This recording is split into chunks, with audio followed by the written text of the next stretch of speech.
There we go. I'm Doug Moody, and I'm your facilitator again today. So today, Erica has an update for you on the overall VTA BSV Phase 2 project, VTA's BART Silicon Valley Phase 2 project. Following Erica, Kristen's going to discuss the work plan for the CWGs for 2023. Then we have Jessica Zink here with the City of San Jose to share with you some information about some of the city's transportation projects in the area. Then I'll have an update for you about the design of the 28th Street Little Portugal station. Following that, Adriano has an update for you about the station refinement efforts for the downtown and Diridon BART stations. And after Adriano, Eric will be coming back up to share some project construction activity information with you. And then we have space, as always, for CWG member report outs. And just a reminder that that portion of the meeting is your opportunity to share with the group how you've been sharing information about the project and what you've been hearing about it, so we can all communicate this project appropriately, correctly, and work together to deliver it. Next slide, please. So before we get into the presentation portion of the meeting, I'm going to ask the CWG members to introduce themselves, going down the list, just your name and your organization. And a heads up that David, our chair, mentioned, he let us know in advance he's not going to be able to join today because he's on vacation, which was pre-planned. So going on down the list, Bill, I see you on camera. Bill, you want to say hi? Yeah, hi, Bill Rankin. I'm with Friends of Five Loons Trail. Thank you, Bill. Welcome. Thank you. Is Carlos Diaz. Yep, Carlos Diaz, Alum Rock Business Network, otherwise known as ABN. Thank you, Carlos. Welcome. Is Chris here today? Or if there's anyone else from the organization, the East Santa Clara Street Business Association, please chime in and say hi. That goes all the way down the list. Connie? I don't see Connie. Danny, you here today? I don't see Danny. D? I don't see D. Elma, are you here today? Ed? I do see Helen. Helen, you want to say hi? Yeah, Helen Masamori, 5 Brookwood Terrace Neighborhood Action Coalition. Hi, everybody. Great. Thanks, Helen. Welcome. Justin, hello. You want to say hi? Hello. Thanks, Doug. My name is Justin Triano with RIDE SSJ. We are bicycle community advocacy for East San Jose. Thank you. Thank you. And Marcos? Hi everyone, Marcos here with Cristo Rey San Jose, representing our high school. That's going to be right in front of the BART station. Thank you, Marcos. Welcome. I don't believe I saw Matt. Ricardo? Hello, Ricardo Gordano with POSU, the Portuguese Organization for Social Services and Opportunities. Thank you, Ricardo. Welcome. And Terry. Hello, everybody. Terry Christensen with Communiversity San Jose. Thank you, Terry. Thanks to our CWG members, and thanks to everyone else for being here. Next slide, please. Just a reminder on some upcoming meetings before we get into the presentation part of the meeting. We will be back here again in May on the 16th for the next CWG meeting with this group. And VTA's BART Phase 2 project will also be at the Board of Directors regularly coming up in March, April, and May. And if there's other meetings out there related to the BSV project that the CWG members should know about, Kristen will email you about those. So with that, I am going to pass it over to Erica to give an overall Phase 2 project update. Erica, over to you. Great, thank you. As mentioned and emphasized in the February VTA board meeting, we're remaining mindful and paying close attention to the project's cost, schedule, and risk. We're continuing to emphasize the cost, schedule, and risk implications as we make decisions on how to proceed with the project's design and construction, and very much are keeping that in the forefront of our design as we advance the project. With additional funding through the VTA New Starts program, we're excited to have additional support to help aid in the success of the project. And want to emphasize that we're doing the best that we can do to keep this schedule on track, as the delays could cost the project millions of dollars. Just wanted to touch on our funding plan under VTA's New Starts program. As you may recall, we have various funding sources at the federal, state, regional, and local level. including the FTA New Starts program, the Transit and Intercity Rail Capital Program, Regional Measure 3, the 2000 Measure A, and 2016 Measure B sales tax measures. Recently, State of California awarded $375 additional million to VTA for the BART extension, in addition to the $750 million that we received previously. This award brings the state's total commitment through the TIRCIP to $1.125 billion. Last year's state budget surplus made additional funds available for transportation infrastructure projects throughout California. And this infusion of funds is an important step for VTA to qualify for roughly $4.6 billion in federal contribution, which is about 50% of the estimated project cost through the New Starts program. I wanted to touch on recent and upcoming VTA board updates.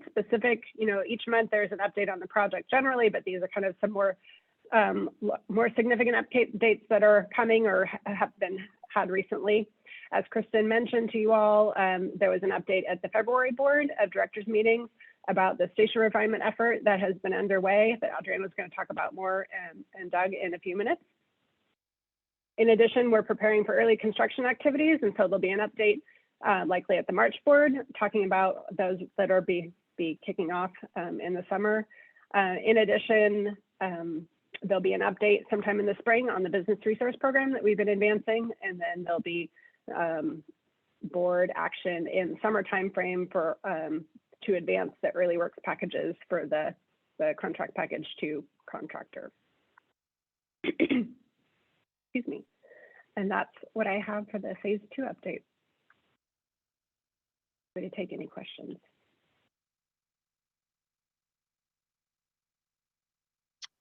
Which can go in the chat. Throughout the meeting, I don't see anything there, or you can raise your hands. And if I don't see things in the chat or hands going up, we are going to move on to the next section. And I don't see hands or things in the chat. So Kristen, you are up. Awesome. Thanks, Doug. So yeah, I'm going to be going over our 2023 CWG work plan, and there'll be some time for discussion as well. And we want to hear your feedback. So wanted to share specifically the 2023 draft work plan for the 28th Street Little Portugal Working Group. And as a reminder, this work plan is subject to change according to our various project milestones as project schedule may ebb and flow. And we're planning on having our 4 meetings in February, May, September, and November of this year. But if there is a specific need or project milestone that does arise, we can consider additional meetings as well. So this year, we'll be providing various phase 2 program updates throughout the year. That includes updates on FTA and funding, contracting, and real estate. And as we ramp up for construction, there will also be plenty of construction-related updates, both project milestones and CP2 specific CTMP related. We'll also be providing community engagement updates, including the business resource program and general outreach. And although there won't be specific design review committees this year, we do expect to dive back into this next year in 2024. And we also anticipate being able to share updates on station area planning and adjacent developments and government affairs updates within this year as well. So knowing that this work plan is ever evolving, we want to hear from you and see if there's any specific topics that you'd like to hear more updates on within the coming months. So please feel free to unmute yourself, raise your hand, or enter some specific topic suggestions in the chat. So we'll give some time and space for that. And do recognize that this is a lot to absorb. I did send this out through email, but if there's anything that comes up later on in the meeting, or if you feel like you want to reach out and email, definitely feel free to provide those suggestions in the chat or email myself.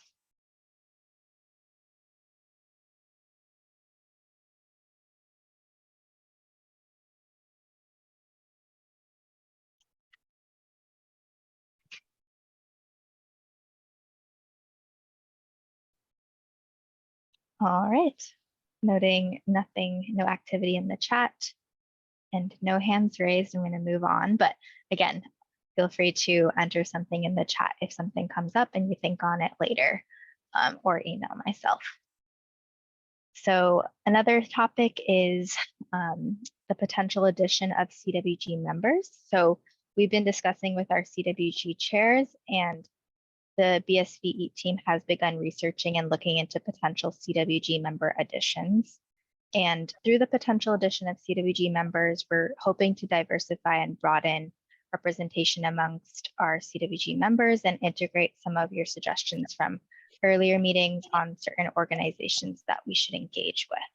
So the addition of CWG members will hopefully work to enhance our multidisciplinary group with backgrounds in education, active transportation, and other represented groups. And although we haven't gone through the process of reaching out to specific groups just yet, we do want to remind you that the potential new members would all have to meet our existing CWG membership criteria, which includes not having more than one seat per organization across all of the CWGs. The nominee also must live or work within a half-mile from the alignment or represent a group or organization that is focused specifically on issues within the half-mile radius. The nominee also must not be an elected official or work directly for an elected official that represents San Jose, Santa Clara, or Santa Clara County. And the nominee must not have a conflict of interest with regards to the project in the following categories. So with regards to property, or is a VTA current or potential vendor, consultant, or contractor. So just wanted to share that with you and also open up the space for if you have any suggestions for organizations that you would like us to look into and see if they meet the membership criteria to follow up with. So if you have any suggestions, do feel free to raise your hand or drop it in the chat as well. So give some time and space for that.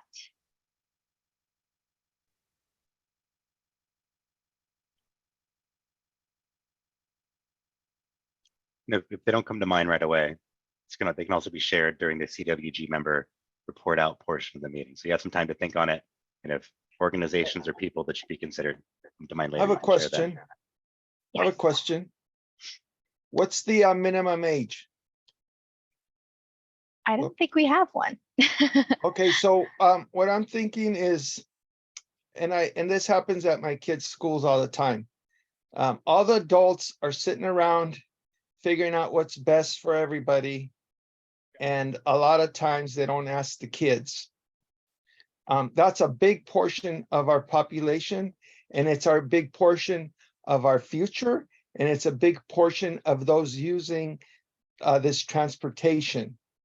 So I really think that we have a gaping hole here because we have a different experience and different outlooks than someone that is seeing this thing blossom before them and and they don't have an input or not a seat at the table like the rest of us.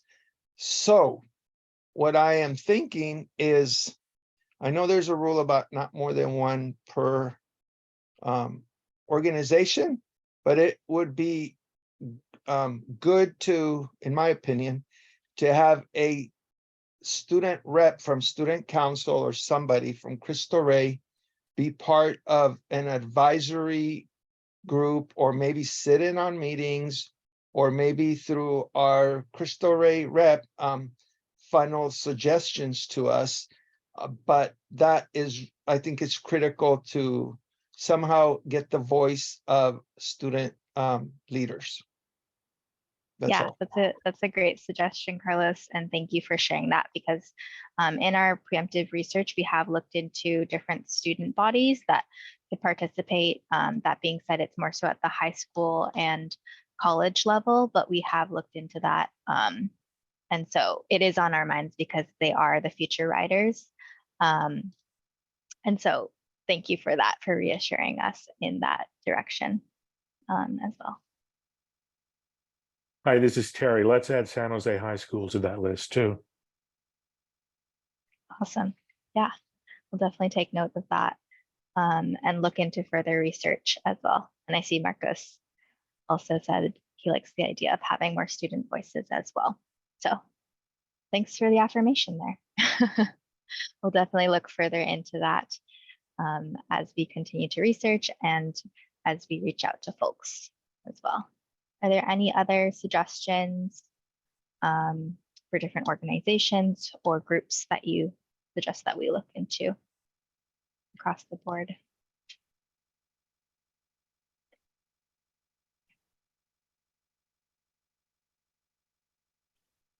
All right. Well, if there's nothing else, again, feel free to add it in the chat if it comes up, or email myself later. It doesn't just end here.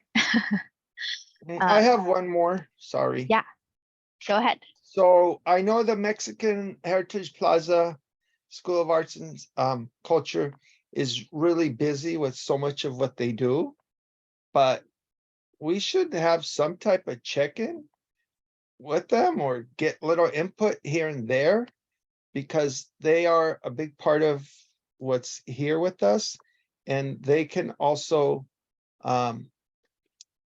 benefit from what we are doing. So it's good to, you know, because they get a lot of participants. So, you know, obviously they got to get there somehow. So, you know, if we can align some of what we're doing with what their needs are, that's good as well. Yeah, that's a great point, Carlos. And actually within the past year and this year looking forward as well, we have partnered with them in our tabling events. And that's just a start, I know, but working to get more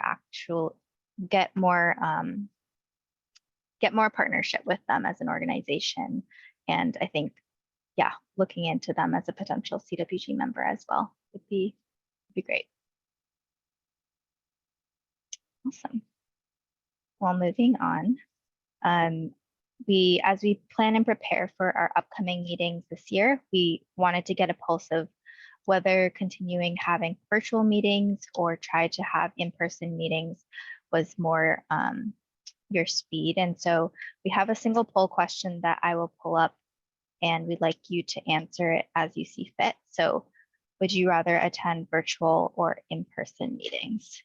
Let me launch that now. And I'll give a little bit of time for all of you to enter your responses.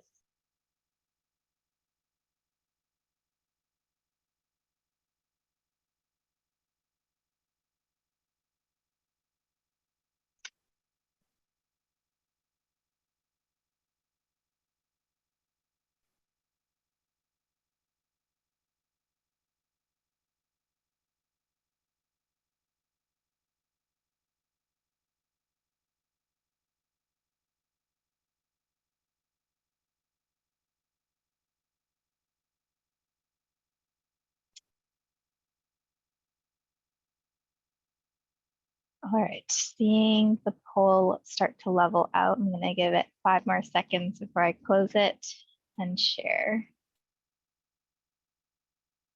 All right, and the poll. So it seems like most of you are pretty flexible with whatever option is made available, and some of you will only attend virtual meetings. So we'll definitely keep this in consideration as we plan for future events this coming year, but really appreciate the feedback as we make those next steps.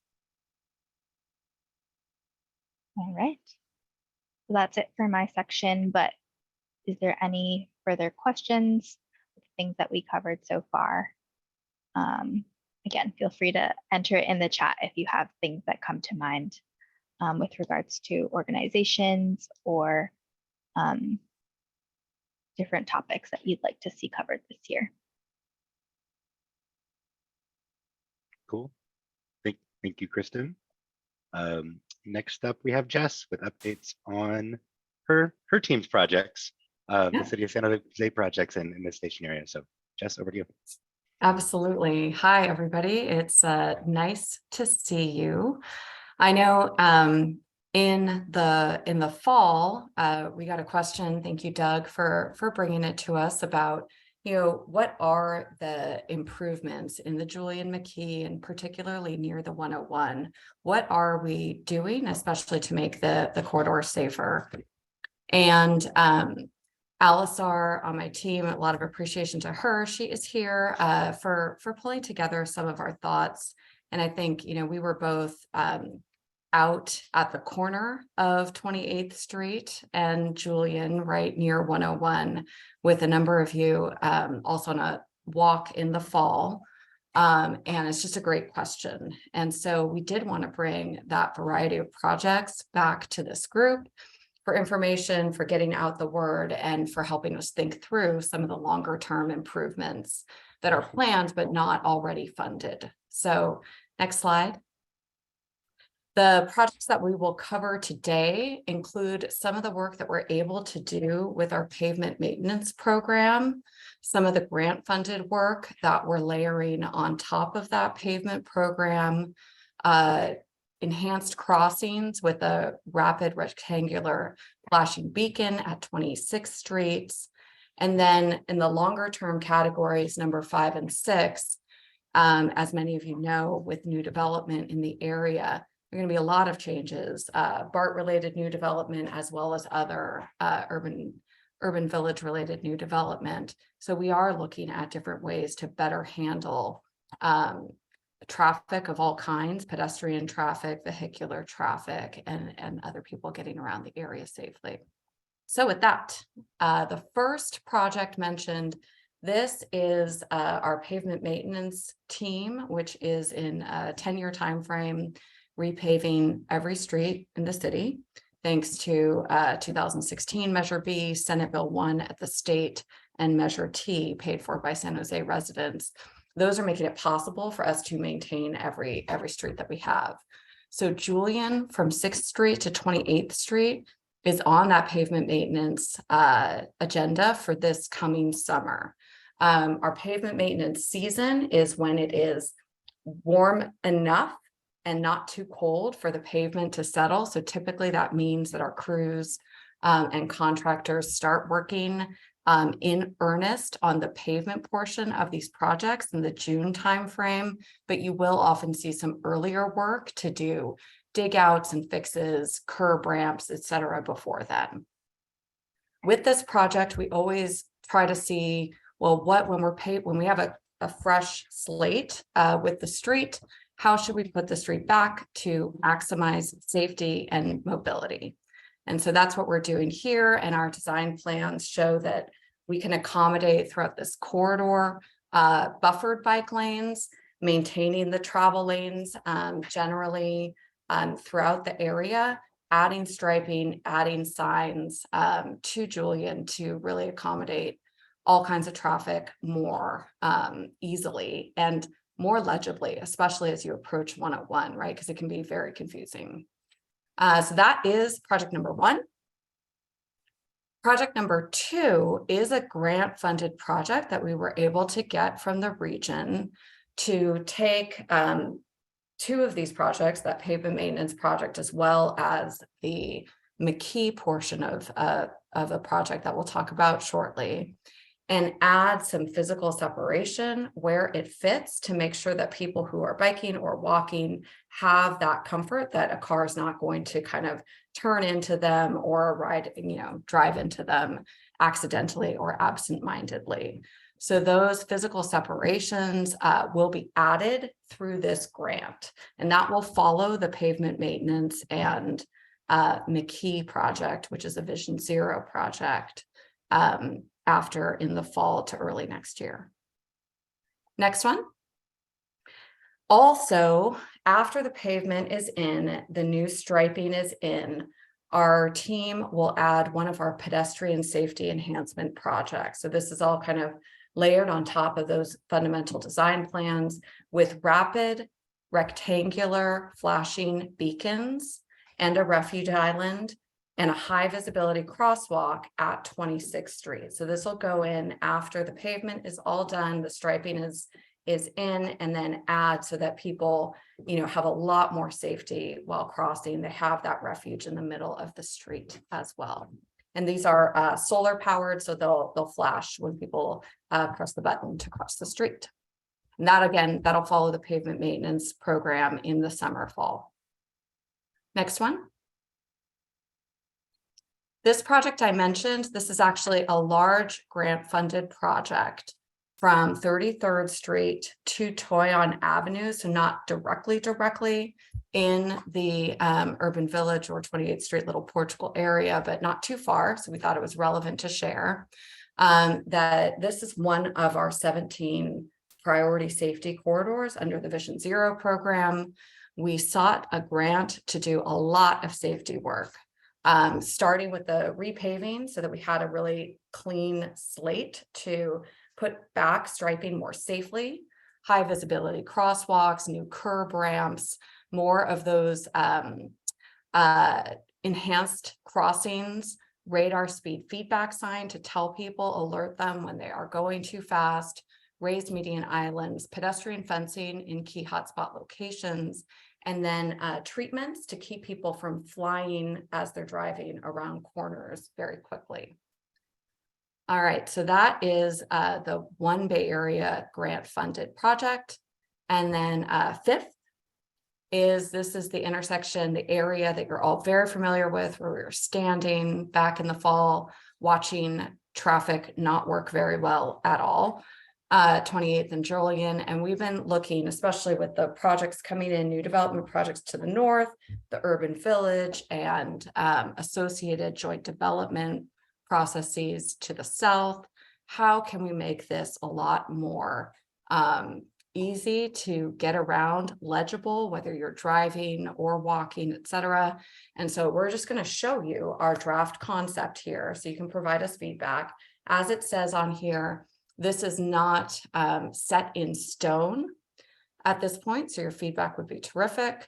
We are looking for funding from a combination of the new development coming into this area, VTA with some obligations for the intersection of 28th and Julian, as well as the city and grant funding that we can secure. We are targeting to have these improvements in place by 2030.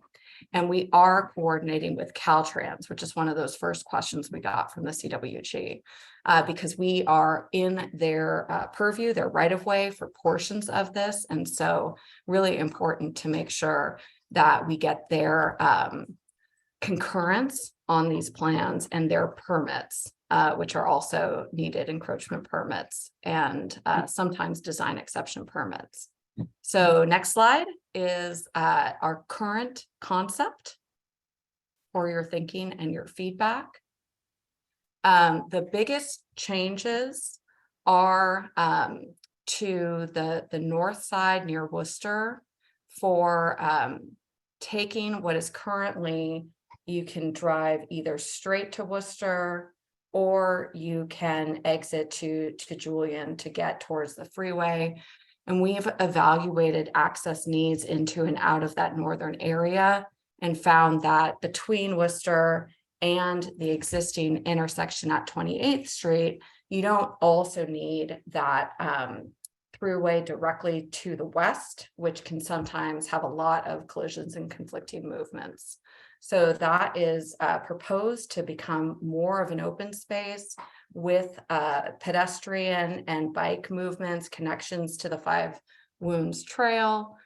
Directly, you can see a little bit of that. Kristen, I don't know if your cursor can find the Five Wounds Trail on the northern part, and then would connect down to the south to the main portion. So this is a big change. Again, it is not happening tomorrow.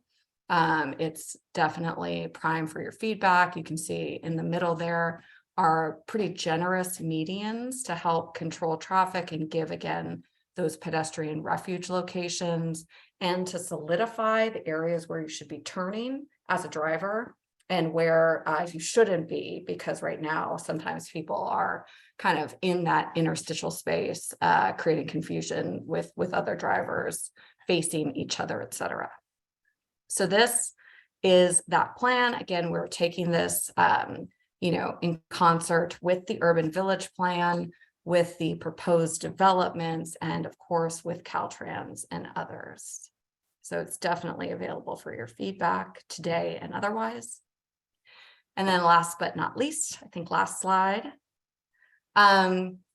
Crossing 101 continues to be a significant barrier, especially if you're outside of a car. It's not very fun if you're in a car either at times, but it's particularly unpleasant if you're trying to walk or bike across it. And so one of the findings from a report that many of you helped us work on a few years ago, as we started planning for this station area, was really study both the advantages and the disadvantages, or the relative value of a potential dedicated pedestrian bike bridge over 101 to get to the future BART station. So we're currently looking at that. In particular, we're looking at it near McKee. What would the slope need to be? Where could the landings be? What would the feasibility be? And given those constraints, what would the potential travel time be for somebody walking or biking over that facility? Would they therefore be likely to use it, et cetera? So we're proposing to really weave those findings into the Five Wounds Urban Village update process so that when the urban village comes out, the direction and the plan is very clear as to whether there is, value in having that dedicated facility, and if so, where. So that is what we are here to share with you today, and I'm totally happy to take questions. I can stick my email in the chat as well if you don't have it, so you can follow up. I see Justin's hand. Can I just call on them, or Kristen, do you want to? Justin. Hello, thank you. This is just real quick. I'm curious about the pedestrian overcrossing.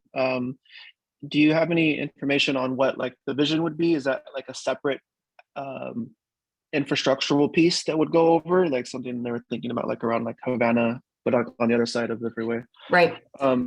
Or is this like, okay, I'm sorry. Well, I guess what I'm thinking is, what's the answer to that? And if it is so, would it make more sense just to take up more space on the actual thing that's already built? Like, and just, make a larger specific space for pedestrians instead of building a whole new bridge? And also, like, do you have any visions on where that would be? Sorry, this time. No, great questions. So those are exactly the questions that we're looking at, because we are looking at, and our talented engineers have started to draft out, where could you feasibly have a separate facility given the freeway, the clearance requirements of the freeway, the available land north of the existing Julian McKee overcrossing and south of the existing Julian McKee overcrossing. So they're looking at what, how long would that be, given that those slopes, how comfortable would it be for people of different ages and abilities? Like, could you comfortably get a wheelchair over it, or a walker, or, what would the, how winded would you be? Could you push a stroller? All of those types of things, right? Because if you can't have good access through the separate facility, then it's, the value diminishes greatly, in our opinion. So those are the questions they're trying to answer.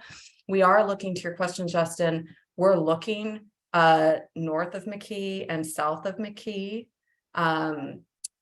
at both of those options, pros and cons of them. And we're also comparing that to, widening the existing bridge deck for better pedestrian and or bike facilities on the bridge deck, which would be, probably have more conflict with traffic getting on and off of the freeways, but also be more direct. So those are exactly the types of things that we're trying to weigh, and can definitely bring back through, but probably more well-developed through the urban village process. Yeah, that's awesome. Thank you. Yeah, of course. I'm sorry. And then just one more question. And the last one, slide that showed where where the streets were changing and you're cutting off that little slit, where the freeway entrance is on and off, is that a light? Is there an intended light to be there, or is that just you turn in and turn out? Like, does it have any traffic control at that spot? So that's the spot, if I'm catching you correctly, with the current on and off ramp, which is already signal controlled. Let me try to annotate here. I'm not very Where good. it says, yeah, the This- US 101 on ramp, Yeah, US this 101 off ramp. exactly. That area in the box, which is already signal controlled. And then this Okay. new area would also be signalized. It is signalized and would stay signalized. I saw Terry's hand and then Carlos's. Right, thanks, Jessica. Could you just show us how the Five Loons Trail crosses there on this slide? Yeah, let me 28. get rid of these boxes. So this is one of, let's see here. I'm going to use this line. Tell me if you can see it well. So here is the current alignment from our colleagues at Parks and Rec of the trail to the north, you know, and there's some questions, there have been some questions about how it runs along Worcester and the bridge to the north there. And then what this enables us to do, especially with this closure, is remove that conflict for trail users. And then they would cross here and go directly into the trail, you know, down as envisioned toward the BART station and toward Santa Clara Street. Got it, that's what I thought. Okay, thanks.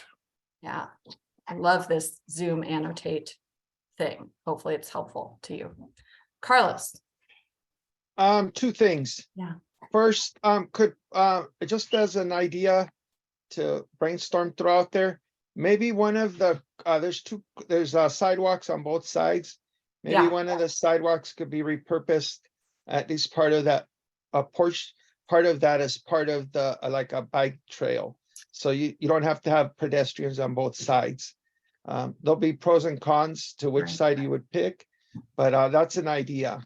That you could gain that sidewalk space and maybe only encroach onto the street for a couple more feet if need be. Yeah. That's number one. Number two,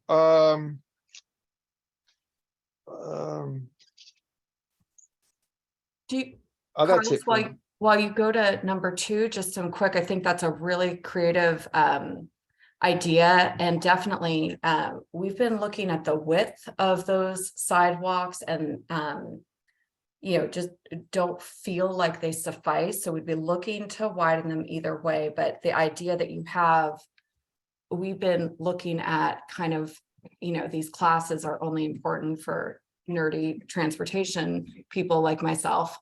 But it's more of a trail-like class 1 facility that could be shared by people walking and biking at a reasonable pace. And why we're looking at that is, in particular, we don't want to force people to cross the street on foot because that can add a lot of travel time. But your idea of kind of minimizing the space needs is exactly one of the ideas that we're thinking about. I think that's all I have for now. Okay, thank you. Mhm. Bill? Hi. Is there space at Lower Silver Creek or Coyote Creek at Watson Park to go under 101? And I also believe the old train bridge over 101 has been eliminated from thought. But has there been any reconsideration of that? Let me take that as a follow-up question to Liz in the Parks and Recs team, because I do recall that they've looked at that question for Watson Park. And if I recall correctly, the key question has had to do with how kind of deep you are into the river and creek bank for Coyote Creek. But I don't remember what the definitive answer was. So it's a great question, Bill. Okay, thank you. And I can ask about Lower Silver Creek too. I have not heard that as a possibility raised before, but we can ask. Okay, thanks. Yeah. Oh, I remember, if I can jump in. Sure. So we have this money, potential money, some of it potential, earmarked for this. Now, can we get additional or eat into some of that for education? It's not just build it and it's there. It's like to let people know this is what's going on, number one. Yeah. Number two, enforcement. Yeah. We have these, these signs and rules, and does the city have capacity to, or the BART police or what have you, Yeah. to kind of keep an eye to keep people honest? Can we do something with that, or it's That's just going to be something that gets put there and lost and forgotten and not enforced? It's a great question. So the bulk of these grants are made available for infrastructure improvements, but there are grants and there are other resources that we've secured that are for education and information and to some extent enforcement. So I'll talk about those for a moment. The city does have a walk and roll program. It's our Safe Routes to School program.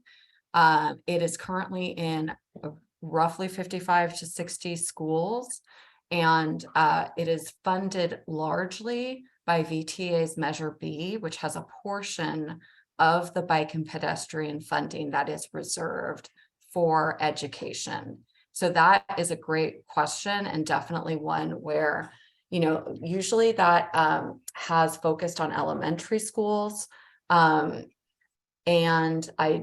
I know that the team has been interested in some middle schools. So, definitely we could ask if there's interest from Sunrise or any of the other local schools and Darling to participate in the walk and roll program as one method. The other thing that your question makes me think of is we are starting a Walk Safe San Jose program led by our Vision Zero team to do exactly the kind of education that you're talking about, but geared towards adults, unlike the Safe Routes to School program. And so that is also grant funded, but that was a type of grant that was intended to fund education and encouragement programs. And so that's another opportunity to target folks in the area. San Jose Police, as Susan said, probably not BART Police, but San Jose Police has been trying to grow its traffic enforcement unit. It's been a really big focus for the Department of Transportation and Police Department. We don't want to over enforce as a city or rely exclusively on enforcement, but we do need more enforcement than we've had. At times in recent years, the city was down to fewer than 6 traffic enforcement officers for the entire city. So the police department has been building that force back up, but is definitely not where it wants to be given just overall staffing for the police department. So we can definitely keep you appraised of those overall enforcement resources and such. Yeah, great second question. And thank you, Jess. We're running up on time on this section. You had a lot of time to start. So thank you for the great presentation. Thank you for being, I think, the first time in the CWG meeting I've seen someone use annotations. That was pretty cool. Thanks everyone for the good questions and follow-up. Great discussion. But we are going to move on. And I'm up next with an update on 23 Little Portugal station design. So this is a slide we've shown before at CWG meeting, the CWG meetings, and it shows proposed innovations. The most important one being the larger tunnel. It allows the tracks to be built side by side along the entire length of the alignment. This also allows for the 23 Little Portugal station to be built largely within the tunnel, which can do things like reduce construction impacts significantly, impacts associated with building the station. Next slide, please. The project's now advancing. The option, an option that includes a lot of the station being built in the tunnel and also includes the circular shaft, which is shown here on this slide. And this option is being advanced because it's more implementable by building the station largely within the tunnel and by using a circular shaft that has a smaller footprint. The amount of dirt that needs to be excavated and trucked out of the area is reduced significantly. It also means that the station can be more quickly, which also results in less construction impacts on surrounding communities. Building the station is also more cost effective with this approach. And just a reminder that framing concepts for the station remain unchanged. Portuguese design elements that fit with and complement the surrounding neighborhoods are all still slated to be included. There's similar and larger places that provide opportunities for art. I can point some of those out if folks want to see where those are. The station design also provides for efficient routes to and from trains. And this all accumulates in high quality passenger experiences. And that's the update I have to provide, and I'll stop there to see if there's questions or comments.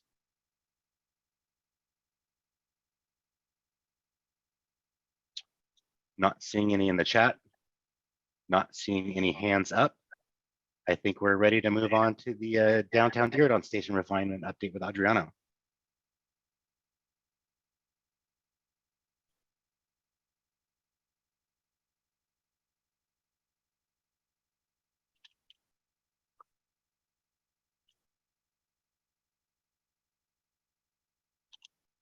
Adriano, if you're speaking, you're muted.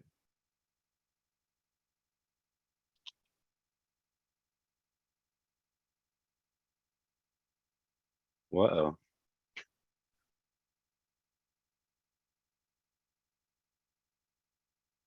I show you is muted here, Adriano.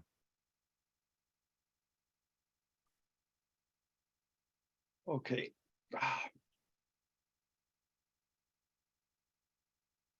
Hello, can you hear me? Yes, you're here. Great. All right, sorry about that.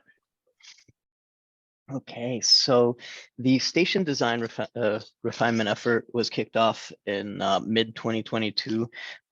The VTA Board of Directors asked the project to work with the city and partners to identify and evaluate refinements that could be incorporated into the downtown and the Diridon stations within the extents of the currently approved project and the timeline for receiving federal funding from FTA. In addition to these refinements, we were also asked to look at opportunities to accommodate future elements that could not be included within the timeline of this project. And this effort really also paralleled with the tunnel and track work contractors innovation period, which looked at the several things, but it included the innovations of the tunnel itself. Overall, the effort's priorities were to improve connectivity and access, passenger experience and circulation, and optimize TOD. So as you've seen before, the tunnel and track work contractor provided or proposed a new configuration for the downtown or for the tunnel itself. So a larger diameter tunnel that would include side-by-side tracks and a center platform. So this this innovation is being incorporated into the refinements, the design refinements for the downtown and Diridon station. And as you can see on the next slide, please. As you can see on this next slide, this really allows for all passengers to access the station from the same level. The prior configuration, passengers using one direction would have to go to a top level and the other direction would need to go an additional level below. With this new configuration, all passengers will access the tunnel concourse from the same level as shown in the image here. So the effort kicked off in early June of 2022, and we worked closely with the city of San Jose, Spur, and other agencies to identify potential refinements to the stations. We did this through a series of 7 workshops. And then once we had identified the goals and potential preferred refinements, we took those and really dove into a technical and feasibility evaluation that included really whether this could be advanced and included within the project's timeline and within the project's designs.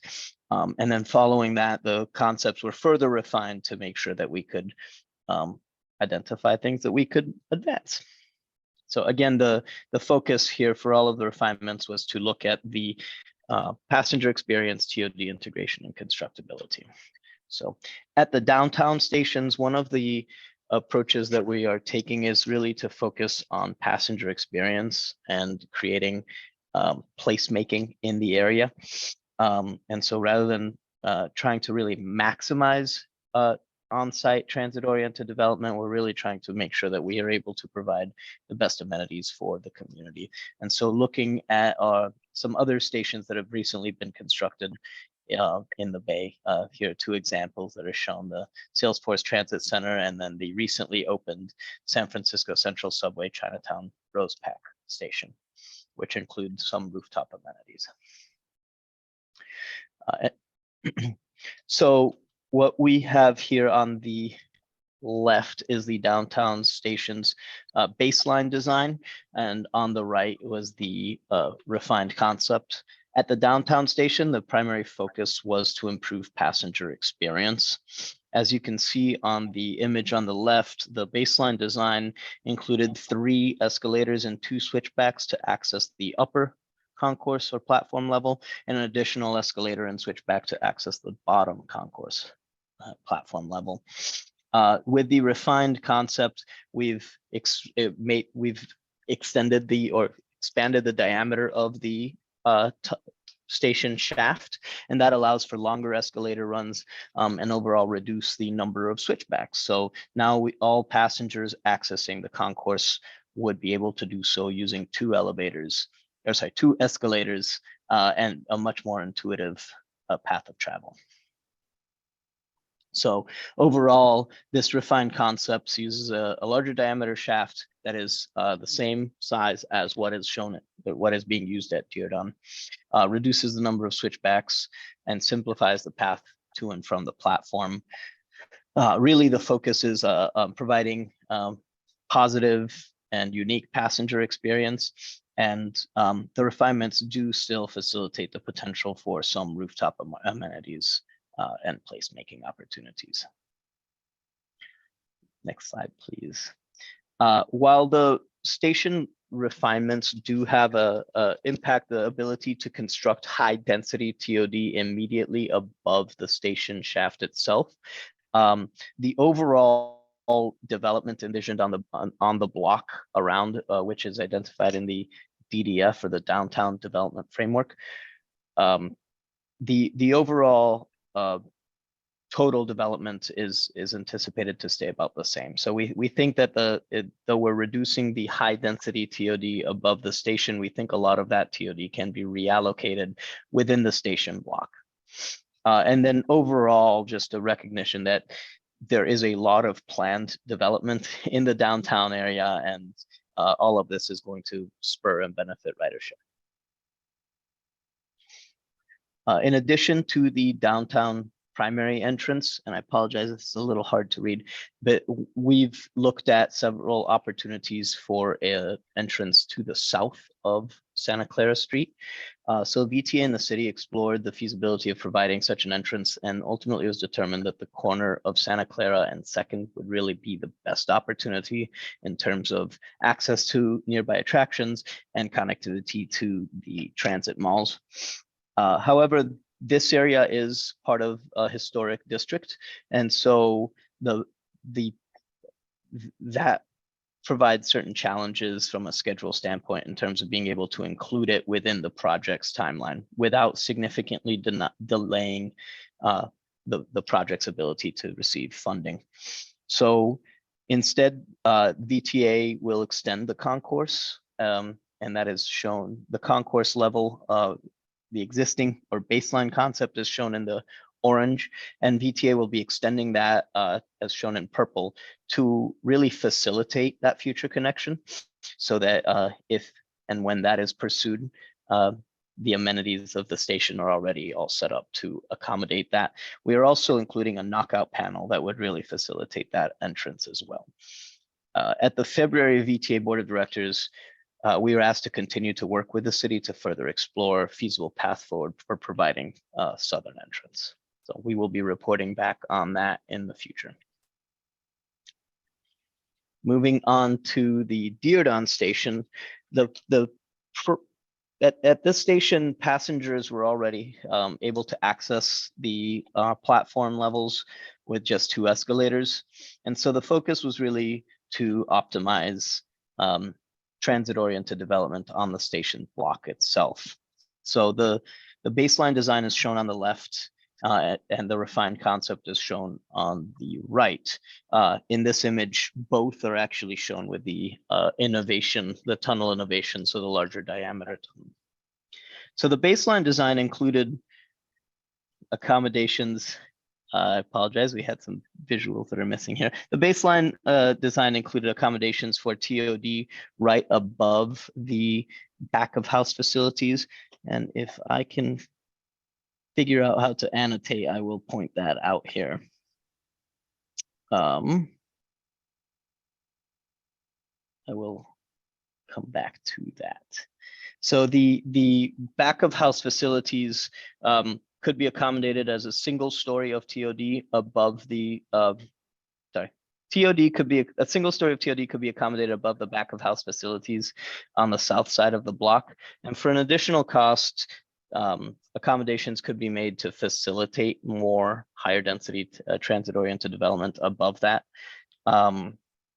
This, however, this future development would be subject to pretty stringent design standards and would likely significantly increase the cost for developers to actually build above the station. So the tunnel innovation actually provided an opportunity to better use some of the space below the passenger amenities. And so allows us the opportunity to relocate some of the back of house south of there and really clear up that space on the south side of the block.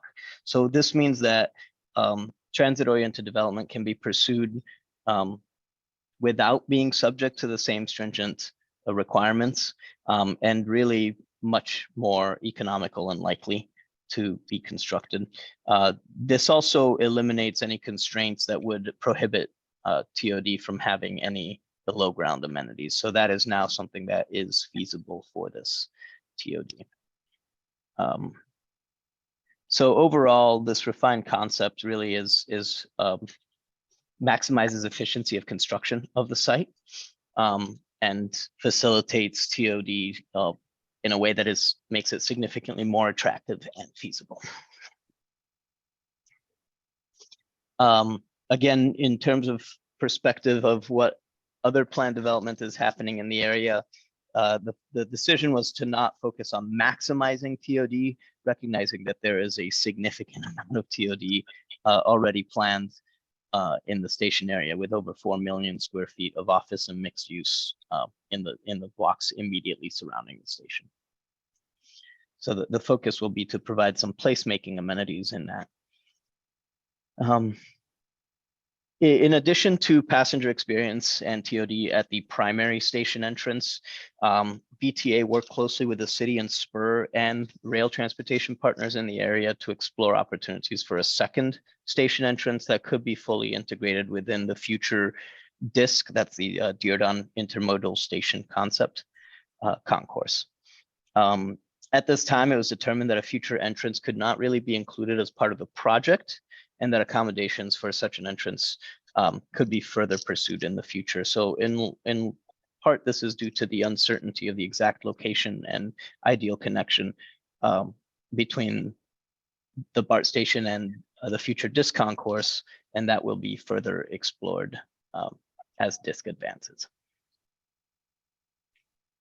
That is my update. I did want to mention before we open it up to questions is that the focus of this effort was really to look at the structural design of the stations and decisions that needed to be made in order for a tunnel and track work contractor to be able to advance their design and start constructing. We will be continuing to work with the city, stakeholders, and the community on the aesthetic of the station, and wanted to just reiterate that the configuration of the station below ground does not necessarily dictate what the station above ground looks like. So we've heard feedback about what the station, how that should fit in with the urban fabric, both at downtown and at Diardon, and we will continue to work closely with the city to advance those. I'm also going to acknowledge that we're at time for this particular item. I think we can get 5 minutes out of Erica's section next. Also acknowledging this isn't the downtown or Dearborn CWG. So we'll limit it to 5 minutes for questions and comments for Adriano, and then we're over to Erica with updates on construction activity. So if you have a question for Adriano, please raise your hand or drop it in the chat.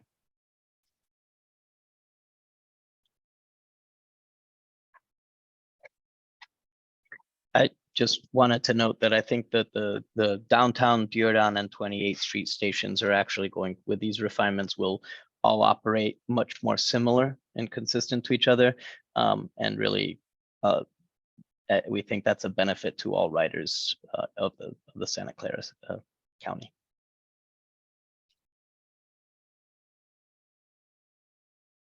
Cool. Thank you very much, Adriano. I'm not seeing questions. I'm not seeing hands.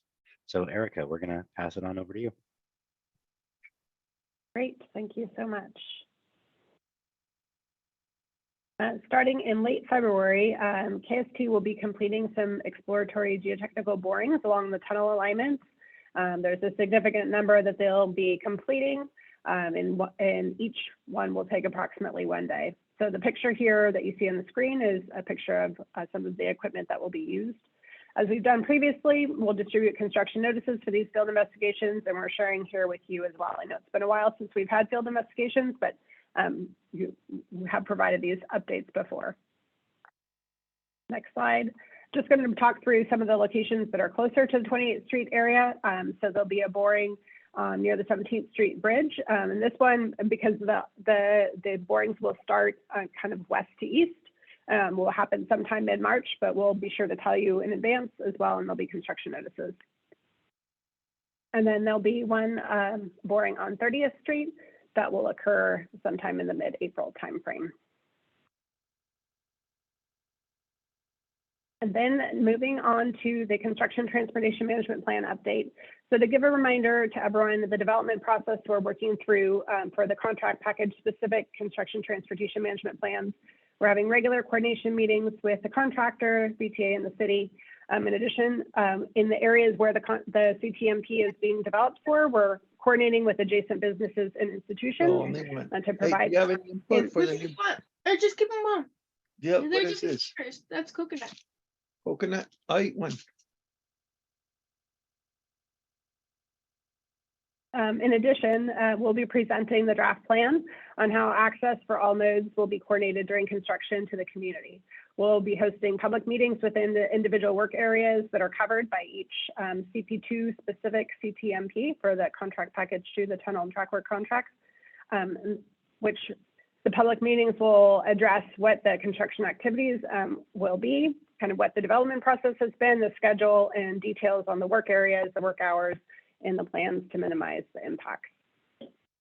So as I mentioned in the last meeting, we are working with KST on the first CTMP, the QHA trailer, the tunnel and track work contractor, which covers early construction activities at the West Portal within VTA's New Hall Yard. And we have an upcoming public meeting where we will be sharing information. We will have an in-person meeting on Wednesday, March 15th at Santa Clara University, and a virtual meeting on Thursday, March 16th. We're working on finalizing the flyer and RSVP links and such, and Kristen will send that out to you to assist with your distribution soon. And so just a reminder, this is for early works only adjacent to the West Portal. So it's only, if we go to the next slide, around the number 1 on the graphic, which is where the West Portal location is. So it's not any activity that will be occurring anywhere near the 28th Street station, but just sharing with you all as it's the first, general project information. So a reminder that the contractor will be developing multiple CTMPs based on the work areas. And so this first one just covers early construction activities at the West Portal area within VTA's property. They're looking at an additional early construction CTMP for the remainder of the stations and such, but it's still being refined. So we're still working through that with them. And the phasing and packaging of future CTMPs for major construction as well as future contract packages will be determined later. All that I have for today for the construction activity report out. Are there questions or comments for Erica? I know there is a question in the chat from Brenda. Kristen, I think I know the answer, but we do email the deck out after the meeting, right? Yep, so that's, and it's to everyone on the CWG list, not just the CWG members. Yeah, so if you're on that list, posted on our Brenda, website, right? And it'll be posted on the website as well, so anyone can access to it if you're not on the list. do you want to be on the CWG list, Brenda? So if she's not on that, let's get her on there. Cool. And then questions for Erica on construction activities. Seeing nothing in the chat, seeing no hands. Next slide, please. This is me. This is the CWG member report back. I'm not going to call down the list, but this is the time for the CWG members. Anything you want to say, you're welcome to. We also have these consistent prompts of sharing with the group how you've been sharing information about VTA's BART project with your community and what you have been hearing from your community, so we can have full information and address the topics that are out there appropriately. So who would ever like to speak or share with the group, please raise your hand, put something in the chat, chime on in. CWG members. Helen. We're being ABN, and of course, I'm with Small Business Development Center too, in conjunction to help all the business in the Alum Rock area. We've been talking to the business, but yesterday was a funny thing happened. One of my neighbors here, she's a haircut, and she said somebody went to her business and told her that tunnel is gonna be under her business. So I thought that was odd. I don't know if you guys know anything about it. It's at 33rd and Alum Rock on the corner. 33rd and Alum Rock is on the east of Highway 101, right? Yeah. So there will not be a tunnel under her business. It's part of the VTA BART project. Yeah, But no, I know that, but she said somebody from the VTA went to talk to her. I thought that was weird. I've heard some stories about this elsewhere as well. Could you share with us the name of the person that you were talking with, so we can try to get to the bottom of who? I don't know if you want to do that over this. That might have some privacy issues. I only know the name of my neighbor here, and her name is Josefina, and it's a hair place on the corner. So it's the same building as Leslie Dollar Store or Leslie Market. They're in the same building, which belonged to my landlord as well. And my landlord said, no, I don't know anything about it. But she didn't know the name of the person who went there and talked to her. Okay. I think we're going to capture this as an action item in the notes, and it's likely someone will be in touch with you to try to get some more information about that, so we can try to stop the spread of misinformation. Thank you for sharing.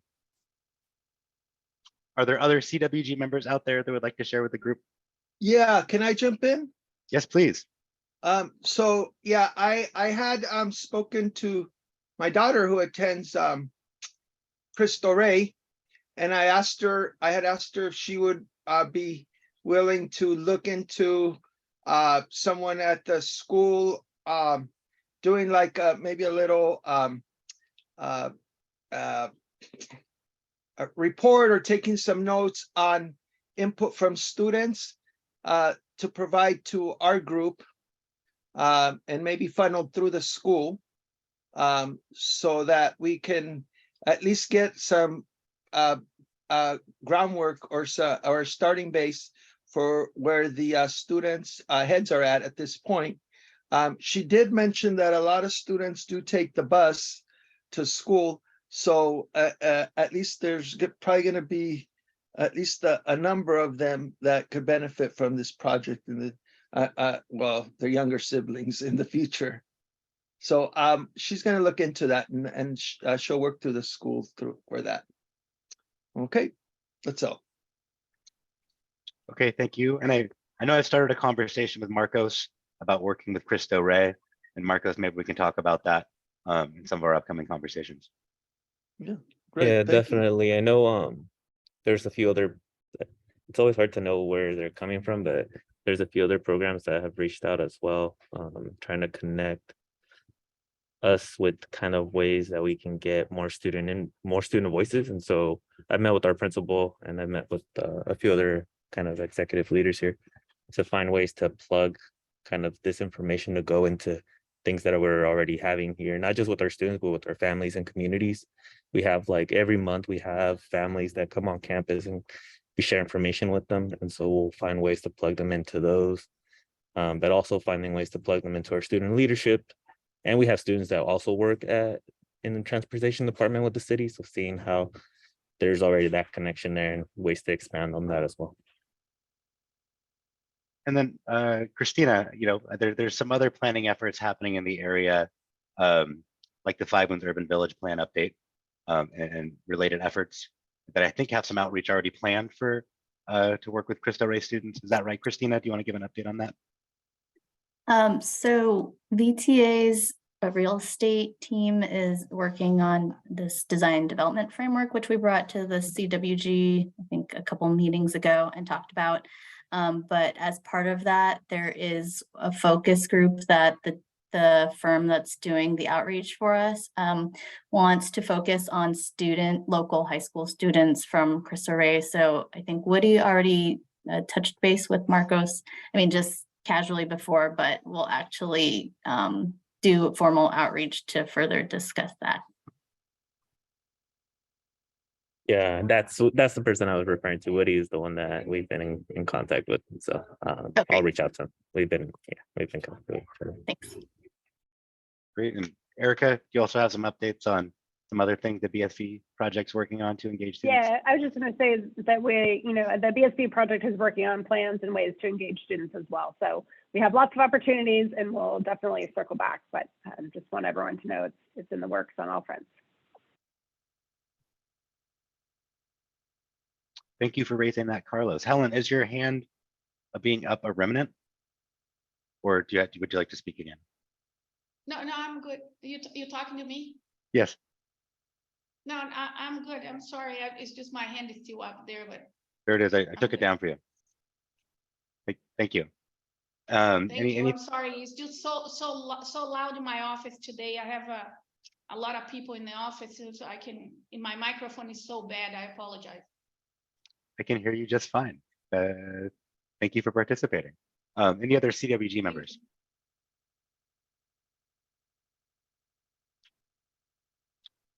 I'm not seeing any hands, not seeing anything in the chat. So thank you to the CWG members for engaging in the report out portion of the meeting. This is bringing us to the end of our meeting today. We'll see you back here for the next 20th Street Little Portugal CWG meeting in May, where we're slated to have on the agenda the phase 2 update again, an update about construction activities, update about community engagement, and then always the CWG member report back portion of the meeting. So I'll just give a little bit of time to see if there's anyone else out there, CWG members or otherwise, that have any questions or things they'd like to say to the group. And if no hands go up or I don't see anything in the chat, we are going to adjourn. And I'm not seeing any hands yet, not seeing anything in chat. I will stop. Just want to thank everyone for your participation today. Ron, I saw you come off. Ron, did you want to say something? Oh, I just want to thank everyone for joining us in the good discussion. So great to see everyone. Thank you. You're here. All right. Thanks, everybody. Have a great evening. We'll see you Thank you, around. Doug. We are adjourned. Thanks, everybody. Thank you so much. Bye all. Thank Nice you. to see you Bye. all.